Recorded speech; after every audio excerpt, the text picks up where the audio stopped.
Hey everybody, welcome back. I'm the Strategy Professor, and today we're going to be looking at a guide for how to plan for your combat in Total War Warhammer so that you can have the most effective combat possible.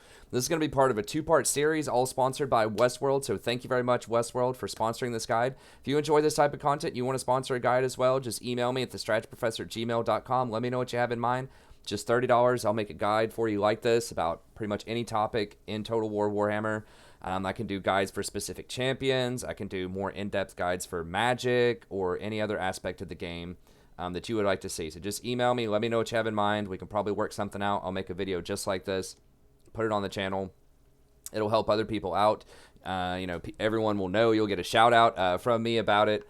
And it helps support the content on the channel as well. I spend a long time doing campaigns on the channel, making guides for League of Legends and Total War Warhammer, so that helps out a ton. Speaking of which, be sure to check out all of the campaigns on the channel as well. Right now we're doing a guide sponsored by Adam for Empire on Total War Warhammer 2 with the Mortal Empires and the Steel Faith Overhaul mod, and I probably have 40 or 50 different legendary campaigns where I break everything down, explain all my moves, so that you can appreciate what you're watching, but also so you can apply that to your own game and have more successful campaigns as well. So I think it's a fairly unique combination where I play the game at a really high level, but I'll also try to explain everything that's going on instead of just burning through all the turns like the snap of a finger with a bunch of auto-resolves, never really explaining much. So anyways, be sure to check all that out. Like and subscribe if you enjoy this content as well. It does help other people find it.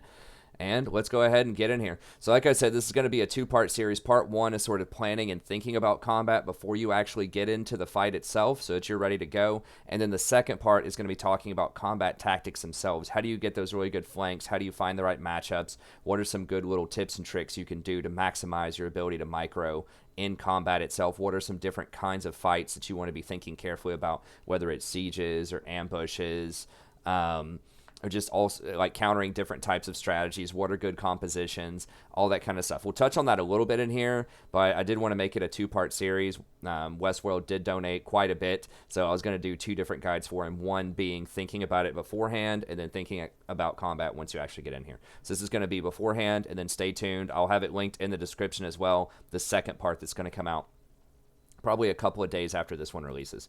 But let's go ahead and get in here. Okay, so I want to go over the different kinds of basic things that you can see in the game on the stat card, and then I have it broken down with this Google Doc. You can find the Google Doc in the description as well to this video. It'll be kind of like a little cheat sheet, so when you're playing, you can just have this set right there, and it'll tell you exactly how all of this stuff works. And I'm going to be jumping back and forth from that Google Doc to the main game itself. Now I'm using Skaven as kind of the baseline here because that's what Westworld really wanted to see. Oh, sorry, I don't have, let's see, is that gonna, well, it should be on monitor record, right?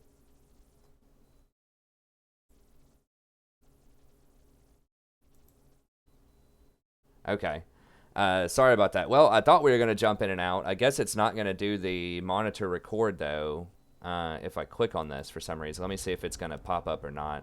It should constantly... Okay, there we go. I don't know why it wasn't doing it a second ago. Sorry about that.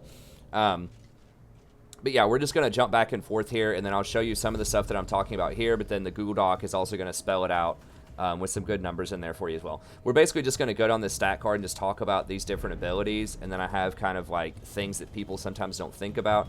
But I'm not going to go over every single possible buff and debuff you could get, especially with the Steel Faith Overhaul mod. They add in a bunch of really cool stuff. I highly recommend using that mod. It's free. It adds a lot of extra tactical diversity to the game. It makes it a lot more fun and interesting. So shout out to the Steel Faith guys. Make sure that you definitely use that mod. I think it's just called SFO mod now. They moved away from the Steel Faith name. But they added a bunch of debuffs like this thing here. Warpstone Touch, which gives a little bit of a debuff. Then they add in stuff like Unbreakable on certain units. And they're just certain debuffs that are just going around that you may not see in the base game, but that could show up, like Lethal Poison is one that's unique to Steel Faith Overhaul mod. So we're just going over the basic stats here, and like common stuff you'll run into a lot, but you'll want to always check that unit card and just make sure that you understand what each one of these abilities, what they do.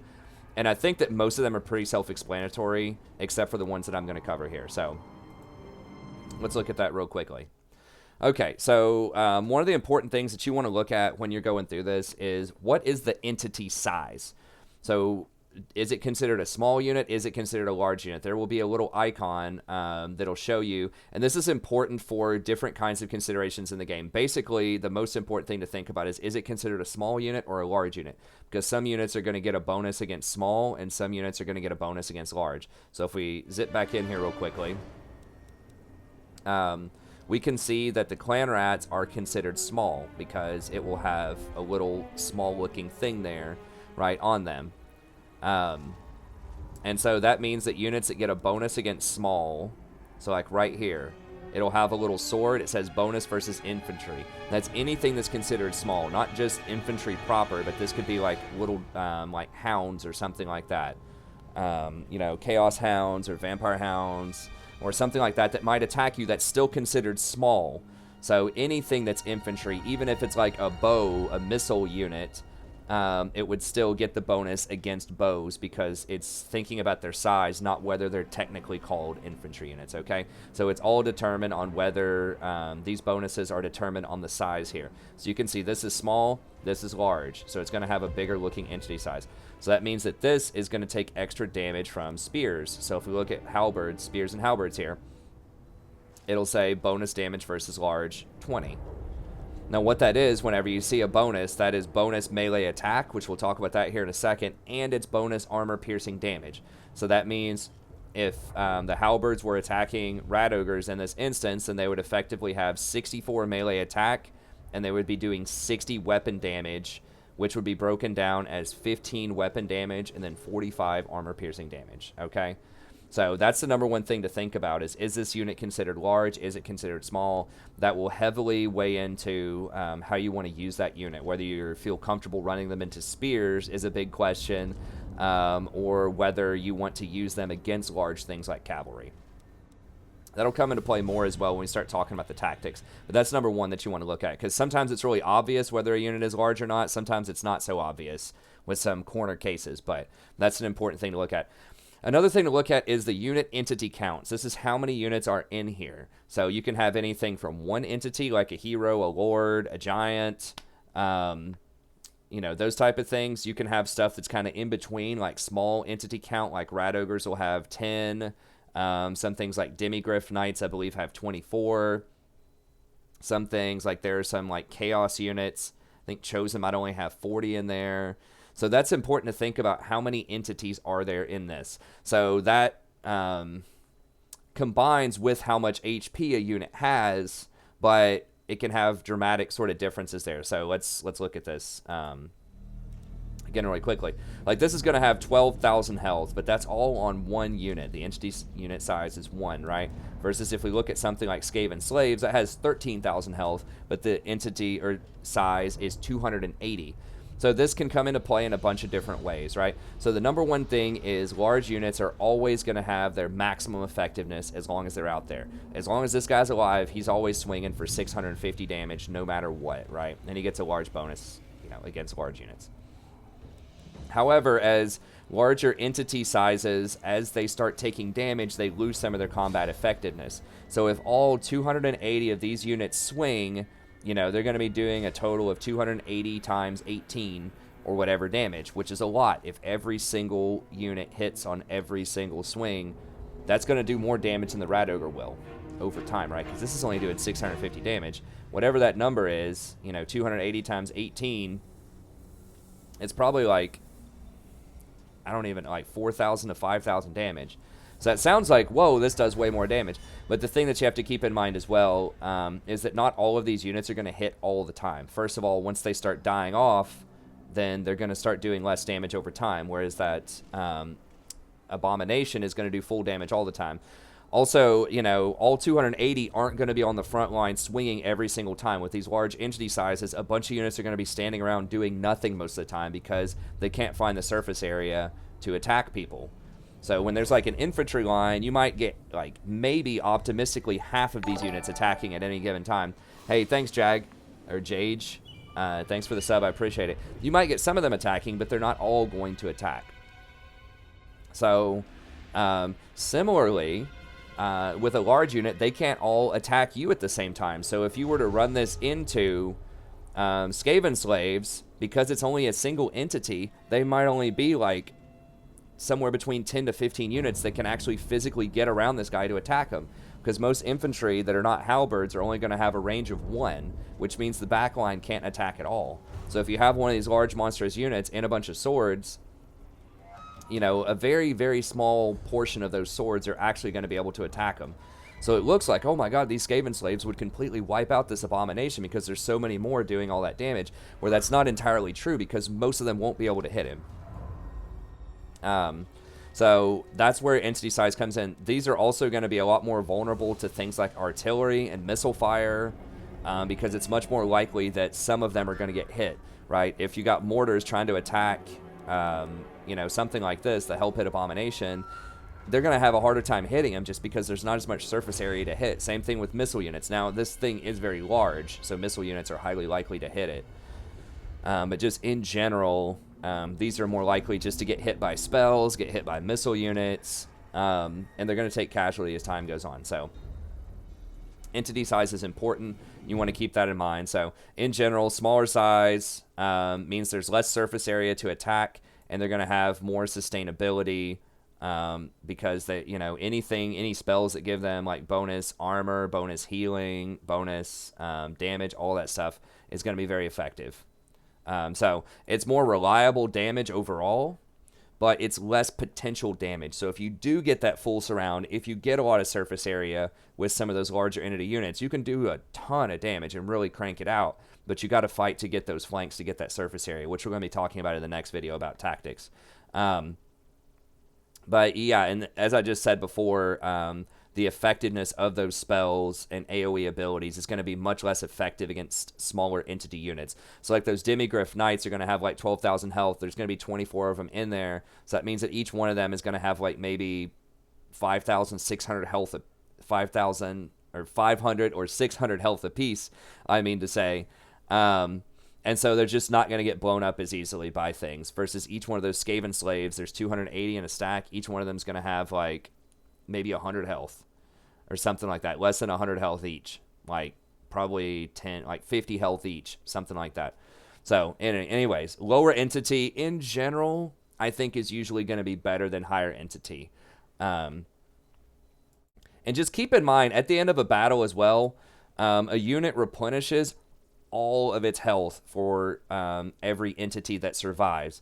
So this is why sometimes in fights you could see like maybe your Demigryph Knights are at 50% health in the fight, but maybe they didn't lose a single entity. Maybe everybody was just had a little bit of damage on them, but then at the end of the fight they heal all the way. So this is why sometimes it can be very confusing and be like, wow, that unit is at like, it says they only have 50% health over their health bar, but because of the way that damage has been distributed, most of the entities could still be alive. You know, so 50% health on a Demigryph stack could mean that 50% of the Demigryphs are dead and the other 50% have 100% health, or it could just be that every single Demigryph is at 50% health. So that's kind of confusing on the health bar. But it's really important to keep that in mind, is that sometimes units can still be a lot more powerful than you might think, even if it looks like they're at low health, if the entities are still alive. And part of that is going to be somewhat random. Usually it gets distributed, the damage gets distributed fairly evenly. But that's another thing that can help out the larger entity units. Okay. So another thing that you'll see on a lot of units are shield, and you'll see this as a bronze shield or a silver shield. I don't even know if Skavens have shield. Maybe their Storm Vermin do. Yeah, Storm Vermin have a small shield here. So if you look at this, that's going to block 35% of small arm fire. I could have sworn that I just looked at Empire. I'm running an Empire campaign, and I could have sworn the bronze shield was 55%. Which I thought was pretty dumb. I don't know. Anyways, it'll tell you what the percentage to block is there on shielded units. Now, what this means is that small arms missile fire hitting it from the front gets reduced. So if you have a squad of units maybe trying to do 100 damage per missile shot, that's going to get reduced by 35%. Now, that's random. It's not always reduced by 35%, but 35% of the shots are going to do 0 damage. Okay, so it doesn't matter if they're armor-piercing shots, magic shots, normal shots, anything that's shot out of a small unit is going to get blocked 35% of the time. This does not apply to artillery, so this is not going to reduce any kind of cannon fire or anything like that. And you have to be facing them. So if they shoot you from the back, it's not going to block anything. If they shoot you from the side, I think it depends on which arm your unit is holding the shield on. If they shoot you from the left side and you hold it on the left, which I think is for most entities, you might still block it. Because I think most entities are right-handed in this. But from the side is kind of dicey. You might block it. From the front, you definitely have a chance to block it. And from the rear, you're probably not going to block it.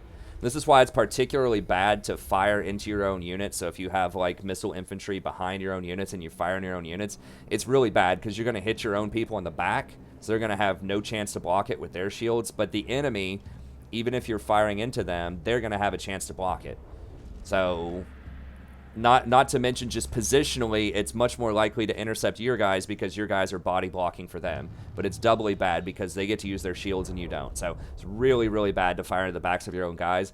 Unless you have highly accurate archers that have a high arcing shot, then maybe you can do it like the Wood Elves. You might still be able to fire into your own people just because they fit that mold. But in general, you want to try to flank around and shoot enemies in the back if you're not going to be taken out by cav or something like that. We'll talk about that more in the tactics video, so stay tuned for that. But that's shield block chance, so keep that in mind. Armor. Okay, so this one's super confusing, and I think it's changed from Total War Game to Total War Game. It used to be some kind of random roll, I believe. So if you had, and this is how it works in tabletop, I think. But if you have like 50 armor, it would do a random roll, and you would block anywhere from 1 damage to 50 damage over time. So the average block would be 25, but then you would have huge variance between that. But I think what they've done, just to kind of do away with some of the variance, I believe, now once again, this may not be entirely accurate. I think this is how it works, because they keep all of this a mystery. They don't tell you how armor works. But based on the most recent evidence that I've seen, as of Total War Warhammer 2, 2 armor equals 1% physical damage reduction. Now, it's not the same as the stat physical damage reduction, but it basically reduces physical non-penetration damage by 1%. Okay, so that might just mean on average, but that's the information that I've seen, that they took away the dice roll system and just went ahead and averaged it out so that there was a little bit less variance. Okay, so that means that 2 armor gives you 1% physical damage reduction. So if you have 100 armor, somebody hits you with 100 damage off of that, you would only take 50 damage on that, and each unit gets that reduction. So this applies to both ranged and melee. So if they're shooting you with arrows or if they're hitting you in melee combat, it's going to reduce all of that. So that makes armor really, really strong in the game because it applies to both ranged and melee. It also negates some spells. So you'll see some spells in the game will say like weak to armor. Let me pull this up here again real quick and I'll show you. Magic. So if we look at like a Skaven spell here,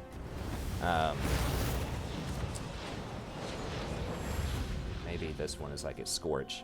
Yeah, and most things that do fire damage are weak to armor. It says weak against armor. So it doesn't tell you exactly what that means, and I don't know the exact stats on that. They don't release that, but it means it's going to do less damage to armor. And this is the same for most fire spells, or a lot of like kind of lower level fire spells. So like this, weak against armor, fireball, weak against armor. So I don't know why armor is able to block fire, but for some reason it is in Total War Warhammer. So just keep that in mind, that armor does reduce some spells. Now, not all. There are some spells that it says they're good against armor. So, for instance, this one says good against armor. This shadow. So you just got to kind of look at that. But armor does help you out with some spells, although it doesn't help you out. And it actually does help you out against magical attacks, which also doesn't seem right. It's like, well, why would armor block a magical attack? For some reason it does. Okay, that's just how balance works in Total War Warhammer. I think that's really misunderstood by a lot of people. But armor does apply to spells, it does apply to magical attacks, it applies to ranged, and it applies to melee. Okay, so it's super, super good in Total War Warhammer. Okay, armor penetration, however, bypasses all armor. So units will have a certain amount of armor penetration, and there are certain types of units, like greatsword type of units, halberds. Usually a lot of like big monstrous units are going to have a lot of armor penetration. So if you look here, this halberd, and it'll have this little icon here that says armor piercing. And it'll break it down. It'll tell you 15 weapon damage and then 25 piercing damage. So that means that the 25 damage, if someone has 100 armor, this is like doing the full 25 damage, and then that 15 is going to get reduced by 50% and do somewhere around 7 or 8 damage. Okay, so the weapon damage still gets reduced by armor, but the armor penetration does not get reduced at all by armor. So it does full 100% damage. And so, yeah, like a lot of times Monstrous Beast will have it. So this one has a lot of armor piercing, 70. So that's a very, very powerful stat if you can pierce armor. And then armor itself is really strong as well. So, yeah, a lot of times artillery will have a pretty good chunk of armor piercing damage. There are some cavalry units that will, like this guy does. So just things that are big that seem like they would crush armor probably have armor penetration. And halberds. Okay, so magical attacks do not affect basically armor has full value against magical attacks. Okay, so another stat that shows up here is leadership, will be the next one down on the list. So leadership is really squirrely. It's very difficult to understand, like the exact numbers on leadership. So I don't have the exact stats for you. There might be some other content creators out there that have exact stats, but it changes a lot. And I think that Steel Faith changes in different patches in Total War change some of this number. But these are general guidelines to help you understand how leadership works. So leadership basically determines how likely it is that a champion's going to run away. If a champion does run away, it can rally back up to 3 times after, or it might be the 3rd time that it flees, it runs. It might be able to rally back twice. Then after the 3rd time it runs. Now, the chance that it rallies back, I don't know the exact number on that either. There's a certain percentage chance based on its leadership. If it's getting chased, it's a lot less likely to rally back. Depending on how injured it is, it's a lot less likely to rally back. Depending on the state of your team. So if your army is winning, it's a lot more likely to rally back over time. So it'll have a little white flag over its head if it is rallying, and then there'll be like an extra little icon over it if it's shattered. If a unit is shattered, that means it's not coming back. If it just has a white flag and doesn't have the little skull over it, then it could rally back. If it has the skull, it's gone, it's not coming back, it will drop off your unit card, so you won't even see it anymore on your unit card if it's shattered. Okay. So usually stuff will just normally run first. It won't be shattered unless it's like taking extra damage while it's trying to run away.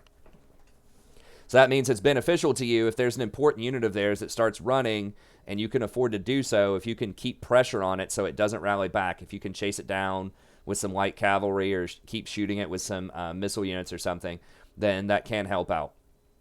So like one of their lords, for example, if you don't want him to rally back, just send something to chase him off the map.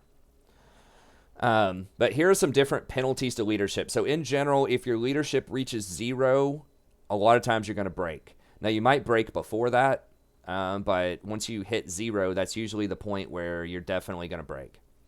Okay, so leadership penalties. So depending on your difficulty level, you might get certain buffs or debuffs. I believe that on Legendary, you always get -5 leadership debuff in combat, and enemies always get +10. Now, they get a lot of other stats, too. They get extra bonuses to their vigor.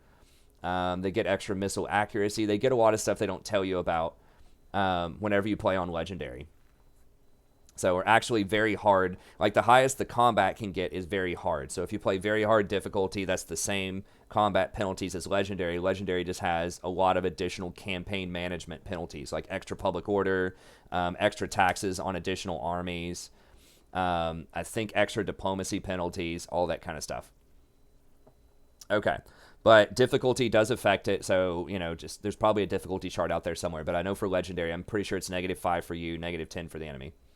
If the unit has taken damage. So these are all things that will lower leadership a lot of times. If the unit has taken damage. So if a lot of things have died, it's going to have a lower leadership. You can always hover over the leadership in combat, and it'll tell you all of the modifiers. So it'll tell you a bunch of red modifiers as well.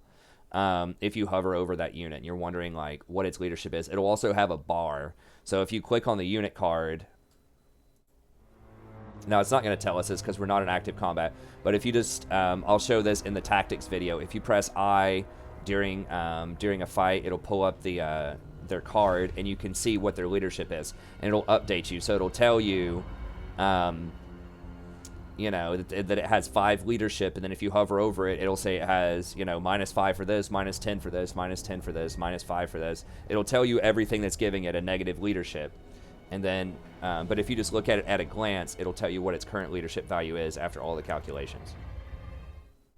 Okay, so if a unit's taking damage, it's going to have less leadership. If it's really tired, if it has low vigor, it has less leadership. If it's being flanked, it has less leadership. So if it's getting hit in the back by melee, it has less leadership. If it's getting shot in the back by missile units, that's an additional penalty. So if it's getting flanked with units and shot in the back, then it takes huge penalties.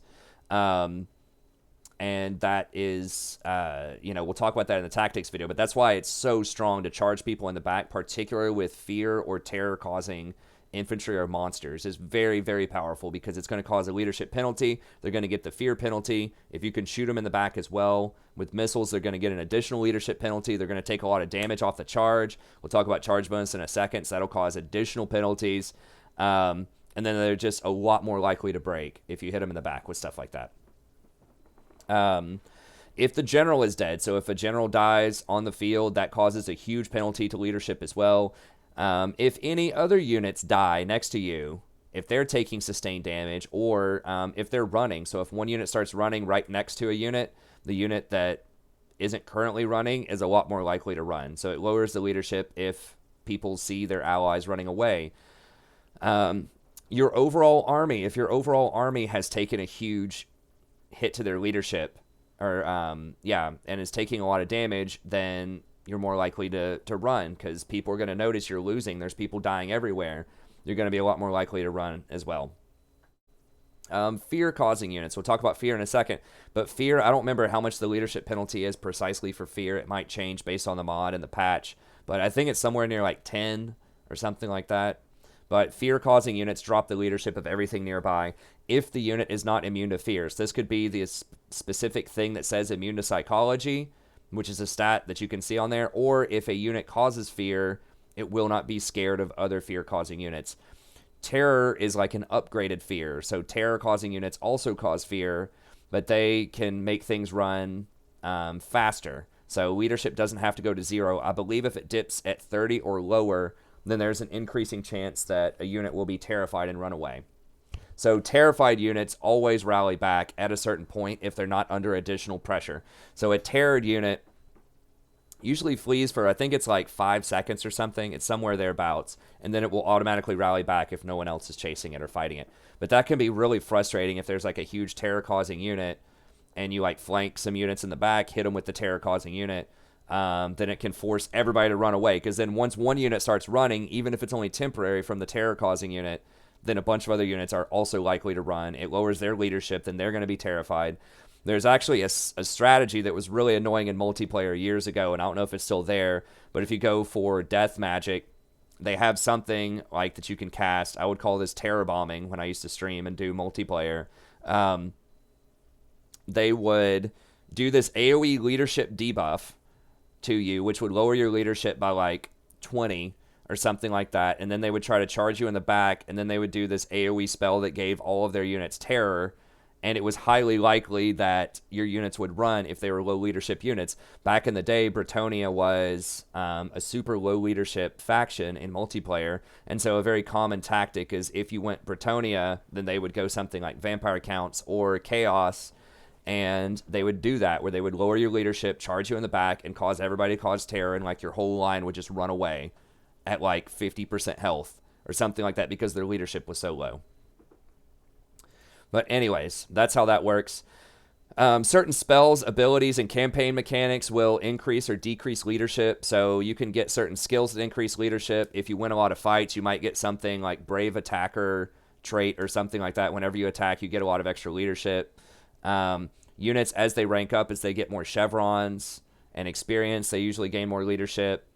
There are certain debuffs that you could have less leadership. So with some factions, if you confederate, leadership in your army fails a lot. If there are certain conditions going on, you could lose leadership.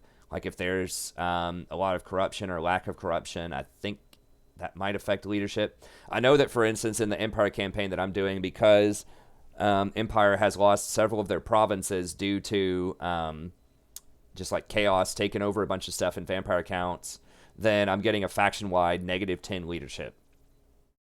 So just watch out for that. There are some mechanics. Leadership is very, very powerful. Okay, if your units stay in combat longer, you're going to win a lot of times. I mean, sometimes it comes down to who just starts breaking first. If the enemy starts breaking before you do, it can cause those chain breaks, and you can win. Like a fight that was really, really close, you can end up blowing them away because they're running. Because obviously, if they're running, you get free hits on them. They don't get any hits on you. It's not really hard to figure out that that's going to be a winning strategy. Okay, so terror itself does not lower leadership. It just causes you... It's more likely that you're going to run with a special mechanic called being terrorized, where you will rally back if you're not under pressure, like I just mentioned. But terror-causing units also cause fear, so usually they're going to lower that leadership. And units usually run when they're at 0 leadership. Okay, so that's how leadership works. So how do you work around it? Just make sure that you're not getting flanked by units. Secure your flanks. Don't let things charge you in the back. Try to get different things that buff your leadership. If you can get different skills or campaign mechanics, that helps out a lot. Don't let your general die, and just try not to let isolated units die. Like, just don't let your units die or run, because it can cause a chain break if you do that. Hey, thanks, Kyle. Thanks.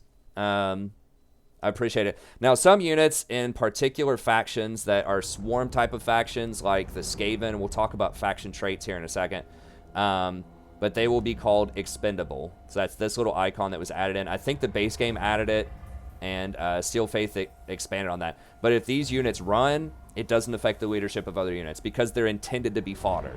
So it's like these, zombies, I think basic level skeletons in like the Tomb Kings. Like there are certain units in some of these like factions. I think like goblins, like entry-level goblins are considered expendable. So units that are designed to just like have huge entity masses and you just throw them in there as meat shield units.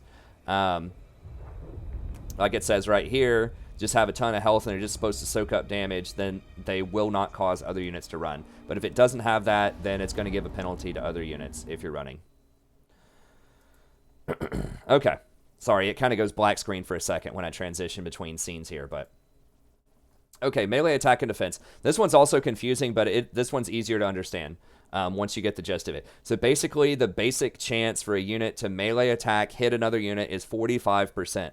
So if both units have an even amount of melee attack and defense, let's say you have 30 melee attack, you're attacking somebody that has 30 melee defense, is going to be a 45% chance you're going to hit them.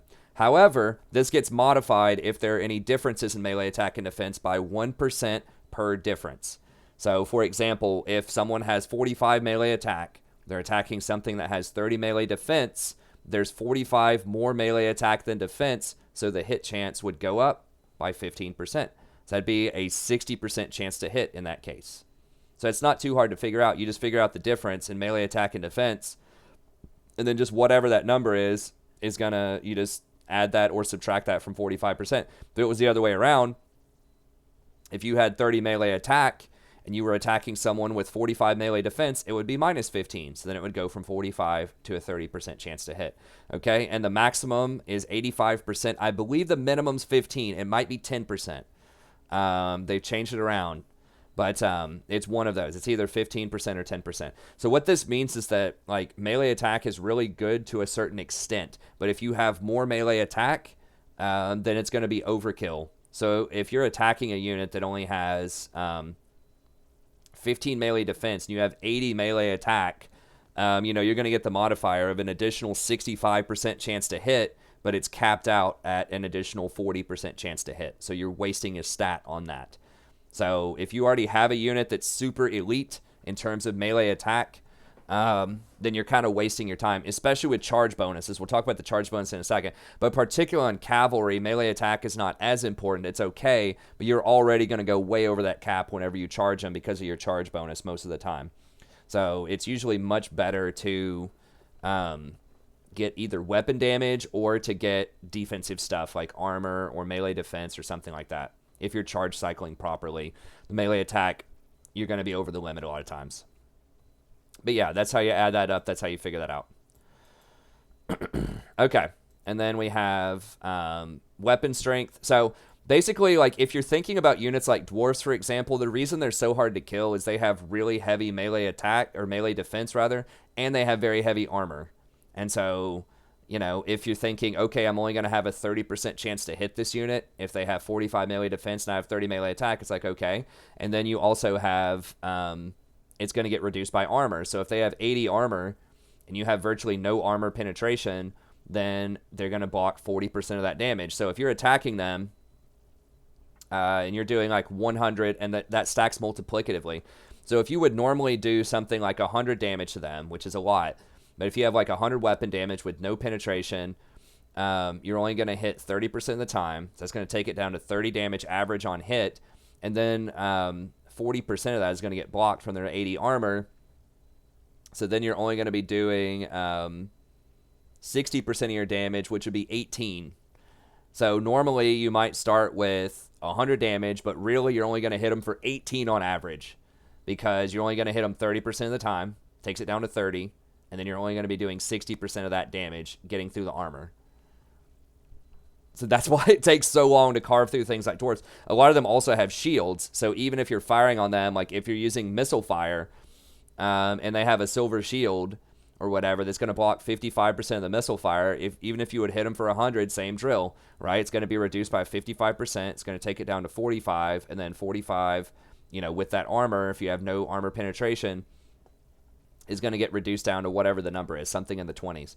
So that's why it can feel like it's really, really hard to kill things that have high melee defense and high armor, like chaos, dwarves, that type of stuff. That's why you really, really need to prioritize armor penetration when you're fighting those types of champs, and things that have a high charge bonus so that you can get through their melee defense, especially things that can displace them. So basically cavalry. That's why cavalry is so good against dwarves, which we'll talk about here in a second, or other like large monsters that have a high charge bonus that do a lot of armor piercing damage. So things like crypt ghouls or rat ogres, stuff like that is going to be very effective.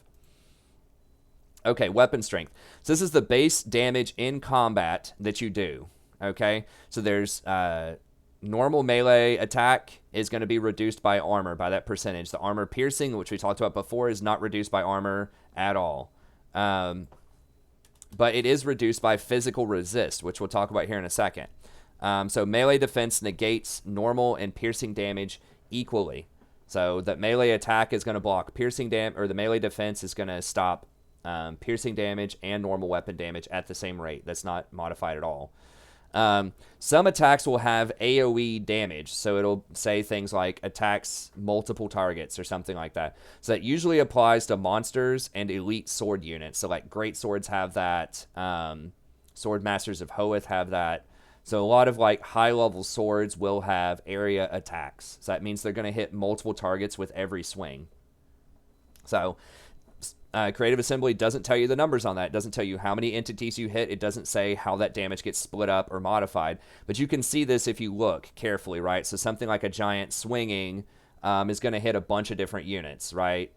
Something like rat ogres are going to hit multiple units whenever they, you know, come down. You'll see several units flying. So some of these things have AoE attacks, but you're not going to be able to know what that is. And sometimes it'll tell you on the card, sometimes it won't. So they have tried, the Steel Faith overall has tried to tell you about area attacks whenever possible. Usually it'll say things like good against infantry if it has area attacks, but it doesn't define that. It's just like good against infantry could mean that it gets a bonus. It could mean that it has superior weight so that whenever it charges, it does a lot of damage. We'll talk about charge bonus in a second. Or it could be that it has area attacks. I don't know if some of these... I don't think they have infantry that do area attacks. With the Skaven, particularly. But like I said, Great Swords have it. Sword Masters of Hoeth have it. But these things that say, like, good against infantry, anti-infantry, have higher splash damage on their attacks. So like this, the Deathglow Bombardiers have more splash damage on their attacks. They have a larger area of effect than these Poison Wind Globadiers, which are going to have a much smaller like globe area, but they're going to do more damage to large. And these have area attacks, but it doesn't tell you that. Usually you can just assume that most large monster type of things are going to have area attacks. Now, some lords do, some lords don't. So if a lord is called a duelist, like Queek, I believe is classified as a duelist. Yes, then that means he does not have very large area attack. So usually they have really high melee attack, so they can fight other lords really well, but if they get swarmed by smaller units, like it says in that description, then they don't have a very strong area attack. So that's really awkward. It doesn't always tell you that, but you just kind of have to understand different factions to understand if it's going to have an area attack. So Steelface tells you if swords have it, but you can just assume that large monsters are going to have area attacks, and that most lords are probably going to have area attacks if it doesn't say duelist. Okay. And then I talked about the bonus. Sometimes it'll say bonus versus large or bonus versus small. It'll have a sword that looks like a large thing if it has a bonus versus large, and it'll have a sword versus a small thing if it has a bonus versus infantry. And then if you just hover over a melee attack, it'll tell you what that bonus is. Remember, the bonus gives you extra melee attack and extra armor piercing damage. Okay, charge bonus.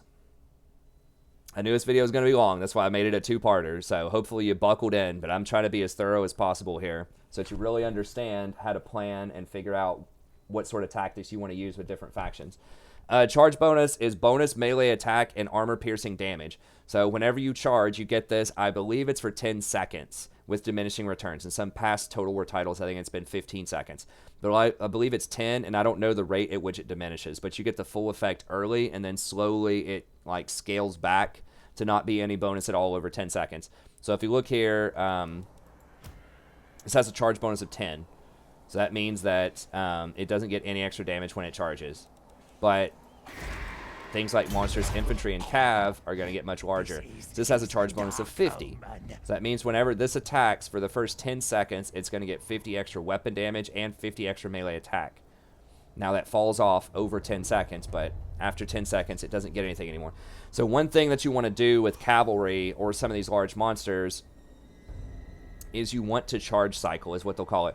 So it means you charge in, attack for a few seconds, and then if possible, you try to get back out. So you run out of combat, line up again, then charge back in. So that way you get this bonus every 5 to 10 seconds. You rotate back out, charge back in, you get the impact bonus, and you get the charge bonus for the 10 seconds. So they call that charge cycling, just going in and out over and over again.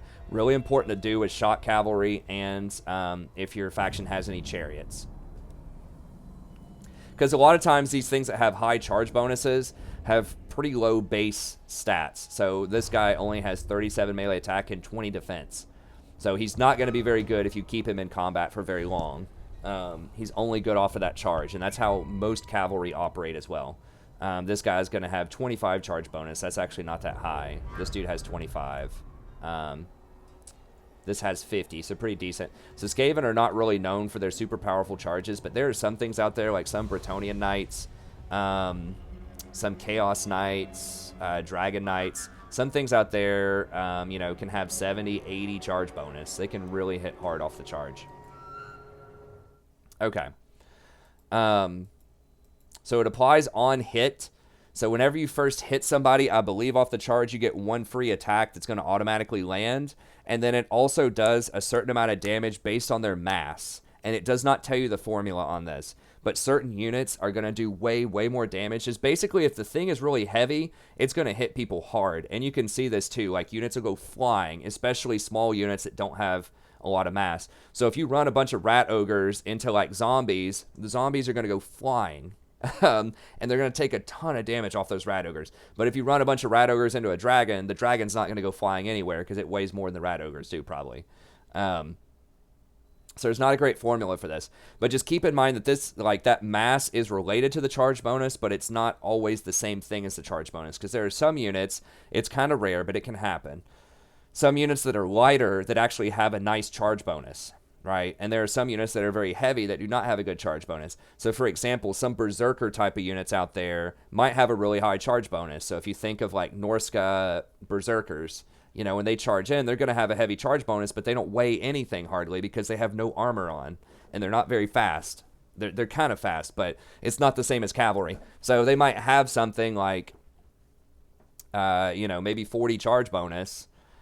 So they're going to do that. They're going to get that bonus, their melee attack and melee defense, but they're not going to cause units to fly anywhere. They're not going to do that extra damage because they just don't weigh much. Versus something like the Hell Pit Abomination that we just saw only has 25 charge bonus. So he's not going to get huge melee attack and defense, but he's massive. So when he charges in, he's still going to knock people around, right? And like the rat ogres weigh a lot, and so they don't have armor, but they're just very heavy, like gorilla looking things, and they come in fast, and they send people flying, so they hurt pretty hard. So, light cavalry, even if they have a decent charge bonus, sometimes you might see this like skirmisher cav, like outriders for Empire, might have an okay charge bonus of like 40 or something like that, but they're not going to hit nearly as hard as something like Empire Knights, which are heavily armored when they go through. So physics do apply, they just don't give you really good stats on that. So if you're charging downhill, with really heavy cavalry into lightly armored infantry, you're going to completely obliterate them off that line, and that's all these hidden stats they don't tell you. So on the flip side, if you're charging, uphill with really light cavalry like outriders, and you're trying to charge into very heavy infantry like Chaos Warriors or Chosen or something like that, they're barely going to budge when you hit them. You're not going to do much impact damage. So the terrain, the weight of the defender, the momentum, the weight of the attacker, all of that matters as well whenever you charge people, and it does a lot of extra on-hit damage with some kind of calculations that I don't know. There's probably a subreddit out there that tells you that information, but the TLDR is if it weighs a lot and it's going really quickly, it's going to hurt. So just keep that in mind. Okay, so charge defense, you'll see this on some units. Some units have charge defense against large. That's a lot of like your spears and your halberd type of units. And then some units are going to have charge defense against all, which are like your really elite defender type of things, like the I forgot the name of the dwarf, but the Iron Breaker is probably going to have that. So that you have to be standing perfectly still to get that to work, and if they charge into you while you're standing perfectly still, then they're not going to get their charge bonus. So they don't get the bonus attack, they don't get the bonus weapon damage. However, I believe you still take impact damage from the charge. I'm not 100%, but I know that units will still go flying like 100% if you get charged. So even if you're standing there with your spears, you have your tier 1 Empire spears, and you get charged head on by like Demigryph Knights, they're still going to go flying. So it does not stop the physics of you going flying, but it does negate their charge bonus. So I think you still take impact damage, but you don't have, they don't get the charge bonus. But you have to be standing perfectly still. If you're moving, it does not count. If they hit you in the back or the side, it does not count. And so this is why it can be hard to deal with cavalry. I know some people might say, oh, well, dwarves, they have charge defense. All they have to do is stand there. They're really good against cavalry. It's like, no, not smart cavalry, because they're going to rotate around you. They're going to do a little circle around you until they catch you moving, and then they're going to charge in and hit you while you're moving. So that's why charge defense is okay, but it's not really that reliable. I've had some people say, well, why are you moving your spears out, when they like have cavalry that's running around my flank? And I said, because they're not going to charge into my spears, most likely, right? They're going to be going for my archers and my artillery or something, and I have to try to just tie them up with the spears, even if I can't get the charge defense. So anyways, that's how that works. Okay, physical resist. If you see this on a champion or on a unit, been playing so much League of Legends, on a unit, then it blocks a percentage of all physical damage. This includes melee, it includes ranged, and it includes armor piercing. So if you have, 30% physical resist and someone's hitting you with 100 armor piercing damage, it's going to block 30% of that armor piercing damage. Versus if you had 1,000,000 armor and they hit you with 100 armor piercing damage, it would do 100 damage to you because armor stops none of it. So physical resist is very good against armor piercing damage. However, physical resist does not block any magic damage, spells, or attacks.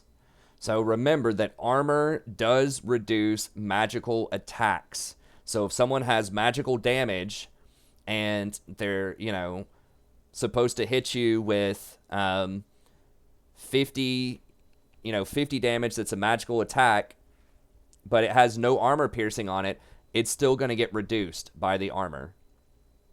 Okay, so armor does not stop magic. Or armor does stop magic. Physical resist does not stop magic. And it stacks additively. So if you keep getting more and more physical resist, you can get to 100% physical resist.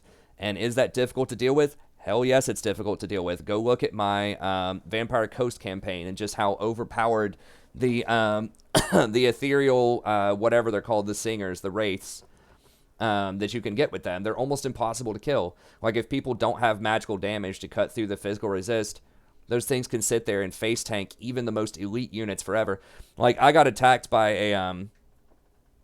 a swarm of the lizardmen, like crazy death stack of lizards that they can summon with their right, with a bunch of like devil sars and just like stegodons, all this crazy like heavy armor piercing, like infantry shattering units. And I just went up there and just face tanked them with these little tier 3 ghosts, and they barely did any damage to them at all. It was just really overpowered. They didn't have anything to do magic damage. And so that's kind of a way you can cheese the AI sometimes. Certain factions just don't have ways to deal a lot of magic damage. Particularly, like, sometimes the only way they can do it is they have certain schools of magic or spells they can cast that will give them magic damage. But, you know, if they don't have that, if they don't have a wizard in their army, or they didn't level up those skills, or they just don't use them properly, then they're not going to be able to beat you. So there are counters in multiplayer, that type of stuff. But in general, physical resist is super, super strong because the AI, like, they have to have very special answers, and sometimes they just won't have them. Usually things that have really high physical resist are going to have super low health, and that's going to make them vulnerable to magic or magical attacks. So like the wraiths, those type of things are usually only going to have like 3,000 health, whereas a lot of like normal infantry stuff is going to have like 12,000 to 14,000 health. But it's particularly insidious if you have a bunch of healing. So with Vampire Coast, you can use the, you know, healing from the what is it, the Nehekara or whatever, from Vampire Magic that heals you. So anyways, physical resist, very strong. Magical resist, same deal, blocks a percentage of all magic damage. This includes melee, ranged, and spells. So if you actually have magical attacks on your units and you attack dwarfs that have 25% magical resist, they're going to block 25% of your damage, even if it's just on your basic attacks.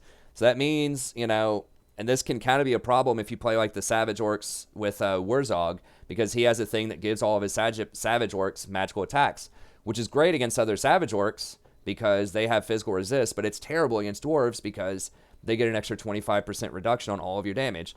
So in general, you know, magical attacks are good, but that can actually be bad against the dwarfs in particular because they always have a lot of magic resist. But there are certain types of units that will have quite a bit of magic resist as well. Or lords almost always have a decent chunk of magic resist. And so that can make it very difficult for units that have magical attacks to actually do damage to those types of champs. So just keep that in mind.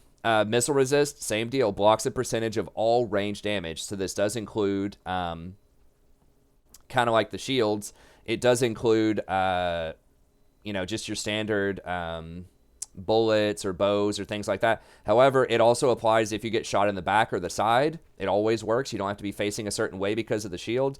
And it applies to artillery. So, you know, this will block cannonball damage on you. This will block, you know, mortar damage on you or whatever. Okay, so it doesn't matter if it's armor piercing damage or normal damage or magic damage or whatever. If it's ranged, it's getting blocked. Okay, so missile resist is a separate stat. And once again, I think all of these stack additively, right?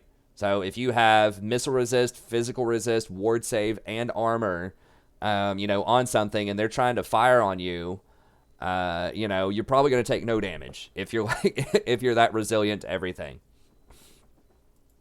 And then a ward save is the most overpowered type of save in the whole game. It basically blocks a percentage of all damage regardless of type.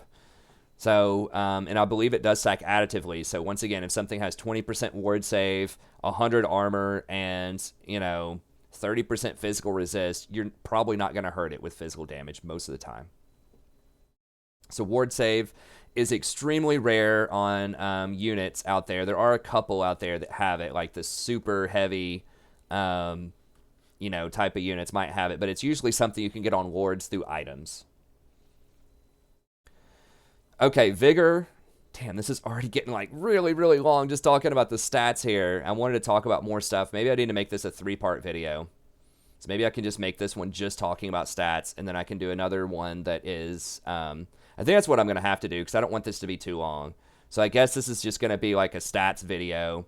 And then the next one, I can talk about understanding strengths and weaknesses and playing around your power spike. Maybe I can pull these in and I can talk about the physical strategy in combat and then talk about this as well. Yeah, this one we're going to have to stop at an hour just talking about these stats. Okay, and then vigor. So this affects your performance on the battlefield. And this is something that, once again, is not explained very well. But there are different stages of vigor. You can have fresh, which means you have full vigor. You can have active, which means like slightly lower vigor. You can have tired, and then I think there's like very tired and then exhausted. I think there are 5 different stages. And this affects all, like, so many of your stats. It affects how fast you move. That's obvious. On the battlefield, you'll see things moving slower. It also affects your armor for some reason, which is kind of weird. But like if you have 100 armor and you're exhausted, I don't know what the percentage is, but it's a lot. You're going to lose like 50% of the value of your armor. I believe it affects your melee attack, so you're less likely to hit people. Your melee defense, they're more likely to hit you. Your accuracy, so you're less likely to be accurate if you're a cannon or a mortar. And it affects your leadership, so you're more likely to run when you're really tired. So vigor is very, very powerful, and especially with the Steel Faith Overhaul mod, you really want to look out for units that have vigor loss reduction.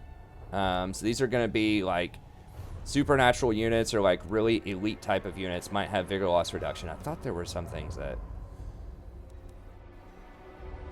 have that here. Skaven aren't really known for their vigor loss reduction.